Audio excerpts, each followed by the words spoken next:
আজকেও আমাদের মাছের বাজার হয়ে গিয়েছে, তো এখানে আজকে এনেছে ভালো বাগদা চিংড়ি। বাগদা চিংড়িগুলো খুবই টাটকা। তো আজকে এই চিংড়ি মাছটাই রান্না করব। হ্যালো বন্ধুরা, সম্পাস ক্রিয়েশনে আপনাদের সকলকে স্বাগত।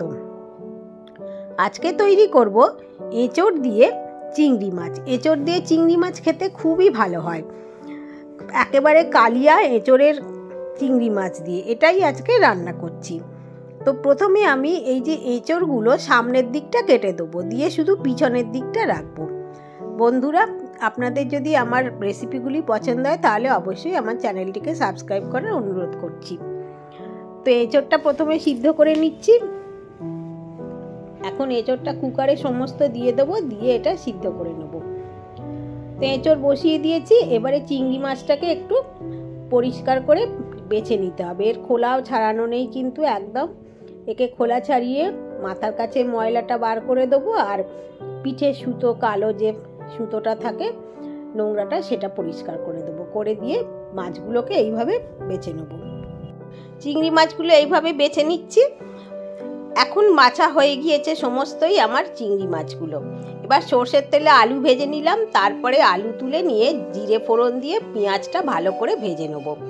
এর মধ্যে রসুনও এবার দিয়ে দিয়েছি আলু, ভাজা আলু, চিংড়ি মাছ আর আদা, টমেটো আর কাঁচা লঙ্কা বাটা মিক্সিতে পেস্ট করে নিয়েছিলাম, সব একসাথে এতে দিয়ে দিয়েছি বেটে।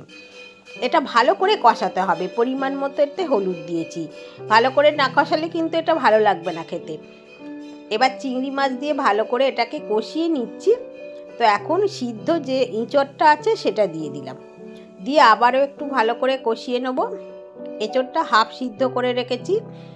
তো এখন এটা ভালো করে কষাবো। একটু পরিমাণ মতো নুন দিয়েছি, আর মিক্সিং জারটা ধুয়ে যাতে মশলাটা বেটেছিলাম জল দিয়ে দিলাম, এটা আলুটা সিদ্ধ হওয়ার জন্যে।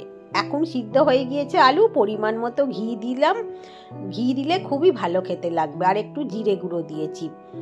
এখন দেখুন এটা একবারে হয়ে গিয়েছে। এর মধ্যে শুধু গরম মশলা ছাড়া আর কিছুই দেবার নেই। আলুও সিদ্ধ হয়ে গিয়েছে। এবার গ্যাসটা বন্ধ করে দেবো আর গরম মশলা দিয়ে দিলাম। ব্যাস, এটা একদম রেডি। এটা রেখে দিলাম। তো এরপরে আরও যে রান্নাগুলো আমি তৈরি করব সেগুলো আপনাদের সাথে শেয়ার করছি। যেমন আজকে করছি কড়াইয়ের ডালের বড়া। কড়াইয়ের ডালটাকে খুব মিহি করে বাটি না আমরা, একটু কচা কচা থাকে এরকম বাটি। এর সাথে হিং, কাঁচা লঙ্কা দিয়ে ভালো করে ফেটিয়ে, নুন দিয়ে ফেটিয়ে এটাকে সর্ষের তেলে এরকম চ্যাপটা চ্যাপটা বড়া করি। খেতে খুবই সুস্বাদু হয়। আর মৌরলা মাছগুলো একটু ভেজে নেব। মৌরলা মাছগুলো আমাদের এখানে ডালের সাথে খেতে খায় সকলে, খেতে খুব ভালো লাগে।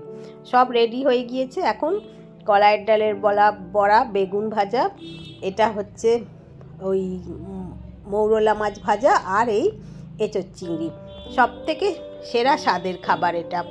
এটা তৈরি করা খুবই সহজ, বাড়ির উপকরণে করা যায়, কিন্তু খেতে দুর্দান্ত। বন্ধুরা, আপনাদের যদি আমার এই রেসিপিগুলি পছন্দ হয়, ভালো লাগে, তাহলে অবশ্যই আমার চ্যানেলটিকে সাবস্ক্রাইব করে দেবেন। আর ফেসবুক থেকে দেখলে পেজটিকে লাইক করে দেবেন, ফলো করে দেবেন। আর একটা লাইক আর কমেন্ট করে দিলে খুব ভালো লাগবে। বেল আইকনটা প্রেস করে রাখলে আমার আপলোড করা ভিডিওর সমস্ত নোটিফিকেশান আপনারা পেয়ে যাবেন। সকলে ভালো থাকবেন, সুস্থ থাকবেন।